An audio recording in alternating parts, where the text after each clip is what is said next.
श्रीमते रामानुजाय नमः।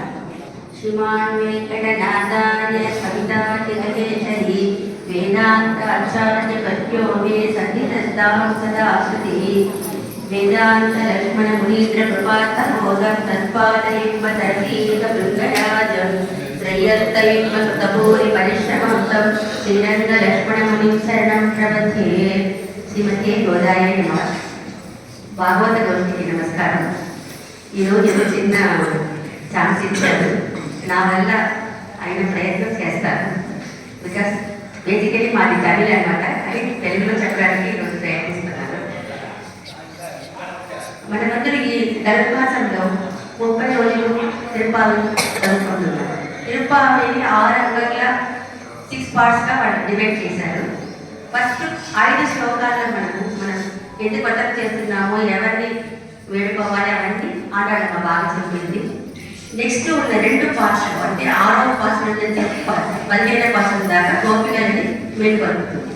అందులో కూడా 6, 7, 8 తర్వాత 13, 12 ఈ 5 పార్ట్లలో తెల్లవారి దానికి కొన్ని గుర్తులు కూడా చెప్తుంది అనమాట. మిగతా పార్ట్లలో లేదు. ఈరోజు 8వ పార్ట్ திருவானம் வெள்ளென்று ஏற்பைசில் வீடு மேய்வான் பரந்தனகான் விற்கொள்ள பிள்ளைகளும் போவான் போகின்றாரை போவாமல் காத்து உன்னை கூவான் வந்து நின்றோம் போது கரமுடைய பாவாய் எழுப்பிராய் பாடிப்படை கொண்டு மாவார் பிளந்தானை மல்லரை மாட்டிய தேவாதி தேவனை சென்று நாம் சேவித்தால் ஆவாவென்றாராய் தருளிலோ என்பாவாய். ఈరోజు పాసనం కూడా చాలా విశేషమైనది. 8వ పాసనం 8 అన్న నంబర్ కూడా చాలా మంగళకరమైనది. వేదాంత దేశకుడు తన దేశిక ప్రవర్తన అధికార సందర్భంలో ఒక శ్లోకంలో 8 అనే నంబర్ని 18 సార్లు ఆయన దాంట్లో యూజ్ చేస్తారు. ఎట్లంటే ఎట్టుమామూర్తి ఎన్కణన్ ఎన్టిక్కు ఎట్టి ఇడై ఎన్ ప్రకృతి ఎట్టుమావడైన ఈంద్ర ఎన్నులతో எட்டெனும் என் குணமதியோட்டு 8 மாமலர் என் சித்தி என் பத்தி 8 யோகாமுகம் என் செல்வம் 8 மாகுணம் 8 என்னும் கலை 8 இரதం వేదత్వం ఎట్టినవి. ఆయన ఇలా 18 సార్లు 8 గురించి చెప్తున్నారు. ఒక్కొక్క నంబర్ కూడా విశేషం ఉంది, ఏది కూడా తక్కువ కాదు. అంటే మనం ఆ పాసరం మనం సేవించుకున్నప్పుడు ఆ నంబర్ ఉన్న విశిష్టతని మనం చూడవచ్చు. ఇందులో 8 ఆయన ఏమంటున్నారంటే, ఎంపెరుమాన్ పరమాత్మ ఎవరిని సృష్టించాడంటే శివుడికి 8 రూపంలో ఉన్నాయన్నమాట. తర్వాత బ్రహ్మకైతే 8 కళ్ళు ఉన్నాయి కదా, అలాంటి బ్రహ్మని సృష్టించాడు. అంతేకాకుండా 8 దిక్కులు, 8 దిక్పాలకులు, 8 తత్వాలు, 8 పర్వతాలు ఇవన్నింటినీ సృష్టించిన ఆ పరమాత్మని ఎవరైతే అష్టాక్షర మంత్ర స్వరూపంలో ఉన్నారో అతన్ని అష్టలక్ష్మితో కలిపి మనం కానీ వేడుకుంటే మనకి ఏం సిద్ధిస్తుందంటే అష్ట మహాసిద్ధి, అష్టవిధ భక్తి, అష్ట యోగాంగం, అష్ట ఐశ్వర్యం, అష్ట గుణాలు. ఒక ముక్తాత్మ వైకుంఠానికి వెళ్ళినప్పుడు అతనికి 8 గుణాలు వస్తాయట. అలాంటి గుణాలు కూడా మనకి లభిస్తాయి. అంతేకాకుండా 8 ఏంటంటే 64 మనం కళలు 64 కళలు అంటాం కదా. సో అలాంటి 64 కళలు కూడా మనకు సిద్ధిస్తాయి అని ఆ 8 నంబర్ని ఇంత చమత్కారంగా వేదాంత దేశికలు ఈ దేశ ప్రబంధంలో చెప్తారన్నమాట. సరే, మనం ఈరోజు 8వ పాసనానికి వచ్చాము. నిన్నటి పాసనంలో కాసం పెరంపం గలగలప్ప కైపెడుతు వాసనలు కూడా ఆడచేయ మట్టినా లోసై పడత తయారని విన్నాం, చూసాం. అందులో మనము ఈ మాంగళ్యం చేసుకున్నారు కదా, ఆ సౌండ్ ప్లస్ కవ్వంతో పెరుగుని చిలికినప్పుడు వచ్చిన సౌండ్ ఇవన్నీ విని గోపికలందరినీ నేర్చుకుంది. కానీ భాగవతంలో సుఖమహర్షి ఈ 2 ధ్వని మాత్రం కాదని చెప్పి ఇంకొక ధ్వని కూడా చెప్తున్నాడు. ఎట్లంటే ఉద్గాయతీనామరవిందలోచన వ్రజాంగనానాం దివమస్మితో దగ్నస్య నిర్వచన శబ్ద నిరస్యతే ఏన దిశా అమంగళం. వీళ్ళు కవ్వతో వెలుగు తిరుగుతుంటే కూడా వీళ్ళ మనసు ఎక్కడ ఉంటుందంటే కృష్ణుడి గురించే ఉంటుంది. అప్పుడు వీళ్ళు నామస్మరణం చేస్తున్నారు కదా, ఆ నామస్మరణము ఆ ధ్వని ఉంది కదా, ఆ ధ్వని ఎట్లంటే 8 దిక్కులో కూడా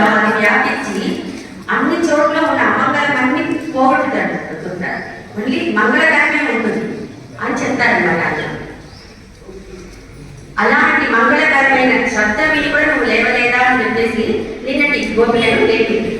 6వ పాత్రంలో పిల్లాడు అంటే ఒక చిన్న పిల్లలా ఉన్నావు, ఏం తెలియకుండా ఇంకా వెళ్ళిపోతున్నావా అని లేపింది. నిన్నటి పాత్రంలో ఫేక్ పెట్టి అంటే ఆమెకు అన్ని తెలుసు కానీ తెలియనట్లు నడుస్తూ తాను ఒక్కతే కృష్ణానుభవాన్ని పొందుతూ నిద్రపోతుందని ఇప్పుడు నిన్న లేదు. ఈరోజు పాత్రంలో పోదుకరముడయ్య పావాయ్ అని ఈ గోపికని ప్రబోధిస్తుందన్నమాట. కీழ்వాణం వెళ్ళేట్టు 20 సిరివీడు వీళ్ళు వచ్చి లేపుతుంటే ఈ 3వ గోపిక కూడా ఎవరైనా ముందు నిద్రపోతుంటే లేపితే బా ఇప్పుడే ఎందుకు లేవాలి ఇంకా టైం ఉంది కదా అంటారు కదా, అదేలాగా ఈమె కూడా అడుగుతుంది ఇంకా తెలవాలే కదా అంటుంటే సరే ఈ రోజు కూడా కొన్ని గుర్తులు చెప్తుందన్నమాట. కీழ்వాణం వెళ్ళేది సూర్యుడు వచ్చే ముందు ఆ స్కై కింద అంతా వాటర్ ఆఫ్ ద స్కై కొంచెం అట్లా తెల్లవారుతూ ఉంటుంది, లైట్ వస్తుంది కదా తెల్లగా అయిపోతుందా. సో ఇంకా కొద్దిసేపట్లో సూర్యుడు ఉదయిస్తాడు, ఇప్పుడే తెల్లబడుతున్నాయి లేవని చెప్తుంటారు. ఈ లోపల ఉన్న గోపిక స్త్రీ చాలా గట్టేది కదా, ఆమె చెప్తుంది ఇంకా తెల్లలేదు, మీరందరూ 5 లక్షల మంది వచ్చారు కదా, అందరికీ కృష్ణుడు చూడాలి చూడాలని చెప్పేసి ఆ ఆశతో మీ కళ్ళన్నీ అలా ప్రకాశిస్తుంది, ఆ లైట్ అలా రిఫ్లెక్ట్ అవుతుంది, అందువల్లనే మీకు అన్ని తెల్లగా కనిపిస్తుంది కానీ ఇంకా తెల్లవాలేదు పోండి. సరే పోనీ ఇంకొక గుర్తు చెప్తామని మేఘవానం ఏంటంటే 20 సిరివీడి మేఘవాన్.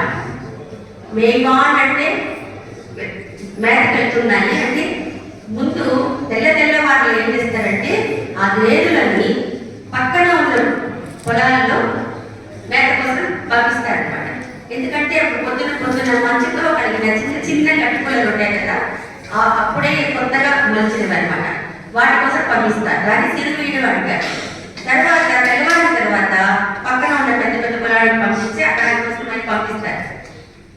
కానీ ఈ సిరివీడు పెరివీడు అన్న వర్డ్స్ అంతా గోపికలకి అంటే ఆ గొల్లబాబాయికి తెలిసిన విషయాలు. ఆండాళ్ళమ్మ పెరియాడు గారు కూతురు కదా, కానీ ఎప్పుడైతే తనని కూడా ఒక గోపికాస్త్రీగా ఒక గొల్లబాబగా తనని కూడా ఆమె భావించుకుంటుందో అప్పుడు తన మాట వేషము అన్నీ కూడా వాళ్ళలాగే మార్చుకుంటుంది అనమాట. అలా మార్చుకొని ఆ ప్రబంధంలో కూడా అలాంటి వర్డ్సే యూజ్ చేస్తుందంటే అది ఈ ప్రబంధానికి ఉన్న ఒక గొప్పతనం అనమాట. అంటే ఒక రాజుగా ఉన్నప్పుడు ఎలా ఉన్నారో అలా ఉండాలి. అతనే మన ఎదురు ఒక డ్రామాలో వేసినప్పుడు ఒకరే అక్కడ ఒకరు రాజుగా వెళ్తాడు, ప్రతి ఒక సర్వెంట్గా వెళ్తాడు, ఒక బుజ్జిగాగా వెళ్తాడు. కానీ ఆయన ఏ పాత్ర తీసుకున్నాడో ఆ పాత్ర లీనమే అది చేస్తేనే అందంగా ఉంటుంది. అలా ఇవి ఎప్పుడైతే గోపికా స్త్రీగా తనని భావించబడిందో అప్పుడు ఆ గోపికలు ఎలాంటి వర్డ్స్ యూజ్ చేస్తారో అలాంటిదే యూజ్ చేసి కరెక్ట్ గుర్తున్నారు అనమాట. 20 సిరివీడు మేవాన్ కరదనక అని చెప్తుంది.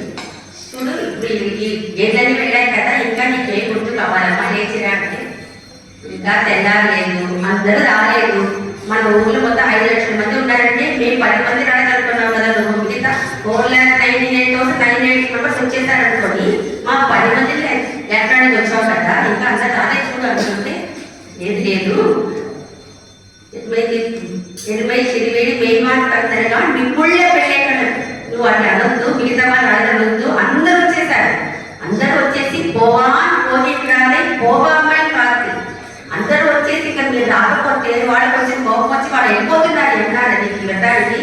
కానీ నేను అందరినీ ఆపి పోవామని కాదు, వాళ్ళు వెళ్ళకుండా ఆపాను అంటుంది. అంటే ఇక్కడ కాదు అంటే ఆపడం అనేది రాదు, తడిస్తే అంటే ఆపడం వస్తుంది. కానీ నేను వాళ్ళందరినీ ఆపానని చెప్పకుండా వాళ్ళందరినీ కాపాడాను వెళ్ళకుండా అని అంటుంది. అంటే గోధుమ తల్లి నేను వాళ్ళని పోకుండా స్టాప్ చేశాను అంటే అదొక అమంగళమైన వర్డ్ తెలుస్తుంది కదా. ఈ పాత్రం మొత్తం కూడా ఎక్కడ కూడా ఒక అమంగళమైన శబ్దం కూడా యూజ్ చేయలేదు, అందుకే ఇది మంగళకరమైన పాత్రం అనమాట. అందుకే స్టాప్ చేశాను చెప్పకుండా వాళ్ళని కాపాడాను అంటుంది. వాళ్ళందరినీ వెళ్ళకుండా కాపాడి అందరినీ ఇక్కడే ఉంచారు, వచ్చి చూడు అంటే మొత్తం 5 lakh మెంబర్స్లో ఒక రాకపోతే ఏమైపోతుందని మనం అనుకుంటాం కదా. కానీ గోధుమ తల్లి కంటే కాదు, ఇది సంఘం అంటేనే గుంపు అనమాట, గోష్ఠి. మనం ఒక మంచి కార్యం చేసినప్పుడు, ఒక పరమాత్మ వెళ్ళుకున్నప్పుడు అందరూ గోష్ఠిగానే వెళ్ళి మనము స్వామిని సేవించుకోవాలి. అందుకోసం మీరు ఒకనాడు కాకపోయినా మేము వెళ్ళము, నువ్వు రావాల్సిందే అని పోవాని పోతిండాలి పోగామని పాత్ర ఉన్నే పోవాలి నిన్ను వచ్చి పెడడానికి మేము అందరూ వచ్చాము, పోదు కడముడే పావాలి అని పిలుస్తుంది. అంటే బాగా కుతూహలంతో ఉన్న గోపికాశ్రీ పిలుస్తుంది. ఎందుకంటే ఈ లోపల పడుతున్న పిల్ల చాలా ఆనందంగా నిద్రపోతుంది. ఎందుకంటే కృష్ణుడికి ఈవిడంటే చాలా ఇష్టమంట.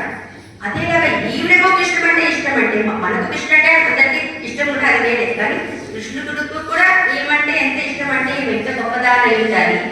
అలాంటి ఆవిని మనం ముందు పెట్టుకొని మనం వెళ్ళామనుకోండి, మనకి కృష్ణుడి దర్శనం తప్పకుండా దొరుకుతుందని ఆడాడమ్మ ఆవిడ్ని పోదు కరుణయ్య పావా ఎഴുந்திరా అని ఆమె లేపుతుంది అనమాట. నువ్వు లేచిరా, పోదు కరుణయ్య పావా ఎഴുந்திరా. ఒట్టి లేచిరావడం కాదు, ఎందుకు వస్తున్నామంటే పాడి పరేకొండు. మనము లేచి వచ్చి పాడాలి. ఎవరిని పాడాలంటే మావాయి పిడందానే మల్లరి మాటియ. మావాయి కేసీ అన్న రాక్షసుని, గుర్రం రూపంలో వచ్చిన రాక్షసుని చంపిన ఆ కేశవుడు మావాయి పిడందానే. అంతేకాదు ఆయన మల్లరే మాటియ. మనం రోజు ఇక్కడ కృష్ణాష్టకం, మనం కృష్ణ అష్టోత్తరం మనం చెప్పుకుంటాం కదా, చావనోన వృష్టిగా అనుకుంటాం కదా. అలాంటి మల్ల యుద్ధ వీరులను కూడా చంపినాడు ఆయన. మల్లరే మాటియ దేవాది దేవుడే. అసలు ఏదో మన దగ్గర ఉన్న చిన్న గొల్ల పిల్లడు అనుకున్నావా? కాదు, ఆయన కేసీ అన్న రాక్షసుని సంహరించాడు, మల్ల యుద్ధ వీరులని సంహరించాడు. అలాంటి దేవాది దేవుడు అతను. దేవాది దేవుడిని వెళ్ళి మనము నమస్కారం చేసుకొని మనకి ఏమి కావాలని మనం అతని దగ్గర అర్చించుకుంటే ఆయన ఎలా వస్తారంటే అవా అంటే ఒక మనకి చాలా కావాల్సిన వాళ్ళు వస్తే మనము ఇంట్లో మనం పరిగెత్తుకుంటూ వస్తాం కదా, వచ్చావా వచ్చావని వస్తాం కదా, అంత సంతోషంగా ఆహ్లాదకరంగా ఆయన వస్తాడంట. అంటే ఆయనకు బాధగా ఉంటాడట లోపల. అంటే మనం వీళ్ళందరూ వచ్చి మనల్ని వెళ్ళుకుంటున్నారు, మనమే కదా వెళ్ళాలి. మన పరమాత్మ స్వరూపం ఆయన ఏంటి? సౌలభ్యం, సౌశీల్యం, కారుణ్యం, మాధుర్యం, ఔదార్యం. అంత సులభమైన భగవంతుడు మనం ఎప్పుడు వస్తామో అని ఆయన కాసుకొని ఉన్నాడు అన్నారు కదా. కానీ ఆయన ఏమనుకుంటాడంటే వాడు వచ్చే వరకు ఎందుకు వెయిట్ చేయాలి? ఎందుకంటే మనమందరం పరమాత్మ యొక్క సొత్తు. తమిళ్లో ఏమంటారంటే ఉడమైకి ఒరుముడుకు ఉడయవడుకు పలముడుకు.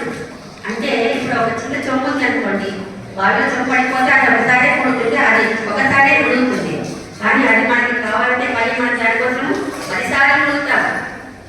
అదేలాగా ఈ జీవాత్మ ఇక్కడ వచ్చేసింది, అది మనం ఒకసారి మనం ఈ సంసారంలో మనం పడిపోయాము. కానీ మనల్ని కాపాడాలని ఆ భగవంతుడు ఎన్ని అవతారాలు తీశాడు, అయినా మనం ఇంకా బాగుపడలేదు. ఎందుకంటే మనకి ఇంకా అంత జ్ఞానం రావట్లేదు. అందుకోసం ఆయన వెయిట్ చేస్తున్నారంట. ఎన్నైనా పర్వాలేదు, అవతారాలు ముందైతే అవతారంలో వచ్చారు, తర్వాత ఆరుణ రూపంలో వచ్చారు, తర్వాత ఆచార్యంలో వచ్చారు. ఎందుకంటే ఎలాగైనా మనము ఏదైతే కీర్తి తీర్చుకొని అందరికీ మన మోక్షం ఇవ్వాలి అన్నది ఒకటే ఆయన ధ్యేయం. అందుకోసం ఆయన దేవాది దేవుడిని వచ్చి మనం అడిగితే అవాగేటాక సంతోషంగా వచ్చేసి ఊరికే వచ్చేసి ఏంటి మీరు ఏమడగా చేస్తాను అని చెప్పడం కాదు, ఆరాయి అంటే అనలైజ్ చేస్తారంట. మీకు ఏం కావాలి అంటే చాలా ఆటలో చిన్నపిల్లడు ఉంటే వాడికి ఎంత అన్నం పెట్టాలి అంత పెట్టాలి కదా, వాడికి ఇంత పెట్టి వాడికి ఇచ్చాడు, అతనికి అది అన్ని తెలుసు అన్నమాట. ఎవరికి ఎప్పుడు ఏది ప్రసాదించాలి అన్నది ఆ భగవంతుడికి తెలుసు. అందుకే ఆయన ఆరాయి అరుణేలో ఇవ్వాలి. నువ్వు అలా అన్నింటినీ విశ్లేషణ చేసి మాకు ఏది ఇవ్వాలో, మాకు ఎలాంటి ముక్తి ఇవ్వాలో, మాకు కావాల్సిన పడ ఇవ్వాలి అని కేట్టుకుంటామంటుంది. ఇది 8వ పాఠం కదా. 3వ గోపికలు లేపుతుంది. అందుకే అన్ని 3 చెప్తుంది. చూడండి, ఇక్కడ 3 తుంతులు చెప్తుంది. నిర్వాణం వెళ్ళేది, తెల్లబడింది, తర్వాత చిరువీడి నిర్వాణం, ఏదులన్నీ వెళ్ళాలి మేత కోసమని. 3వది అందరినీ మేము ఆపాము. అలా 3 తుంతులు చెప్తుంది. అంతేకాకుండా లోపల ఉన్న గోపికాశ్రీ కూడా బయటకు వచ్చి ఏం చేయాలి అంటే ఇది లేవమ్మా. 2వది ఏంటంటే పాడి పడేకోండి, లేచిన కూడా కాదు, పాటలు కూడా పాడాలి. ఎవరిని పాడాలి, ఎవరిని నమస్కారం చేయాలి? ఆ దేవాది దేవుడిని నమస్కారం చేయాలి అంటుంది. సరే, మనకు మాత్రం దేవుడు కూడా 3 ఎక్స్ప్రెషన్ చెప్తుంది. నువ్వు ఎలా రావాలి? సంతోషంగా రావాలి. అని సంతోషంగా నువ్వు రావాలి. అట్లా వచ్చేసి అనలైజ్ చేసి విశ్లేషణ చేసి మాకు ఈ బ్లెస్సింగ్స్ ని మాకు ఇవ్వాలి అంటారు. మనం ఏ పాత్ర చేస్తున్నా ఈ పాత్ర చాలా ముఖ్యమైన పాత్ర అండి అంటారు. అనుకుంటామంటే ఇంటి పాత్ర మంచి కదా అనుకుంటాం. ఇప్పుడు ఒక హార చేస్తున్నాం అనుకోండి, ఎవరైనా హార చేసుకుంటున్నారు అందరూ. అందులో ఒక్క స్టోన్ లేకపోతే ఒక్క బీట్ లేకపోతే కూడా దాన్ని అందకపోతుంది కదా. ఎందుకంటే శిల్పావే అంటే ఒక మాలే అంటే గార్మెంట్. సో అలాంటి మాలలు ఒక్కటి పోయినా దానికి అందం పోతుంది. సో ఇక్కడ ఏంటంటే అన్నీ కూడా చాలా చాలా విశేషమైన చాలా విశిష్టమైన పాత్రలు అనమాట. ఇలాంటి పాత్రలను మనము ఈ లక్ష్మీనరసింహస్వామి ఆలయంలో మనం రోజు చదువుకుంటున్నాము. ఈరోజు నాకు అవకాశం ఇచ్చిన శ్రీనివాస్ గారు చాలా సంతోషము. ఏ వారం వెళ్ళంటే చిన్నగా ఎట్లా లైఫ్ వస్తుందో అలాగే నాకు కూడా ఈ రోజు చిన్నగా చెప్పుకోవడానికి ఒక సందర్భం దొరికింది. కట్టకే పూర్వకల్పుణ్య ప్రతి కారణోద్భవ పాండే విశ్వకరా గోదా మందే శ్రీ రంగనాయ శ్రీమతి గోదావరి నమః.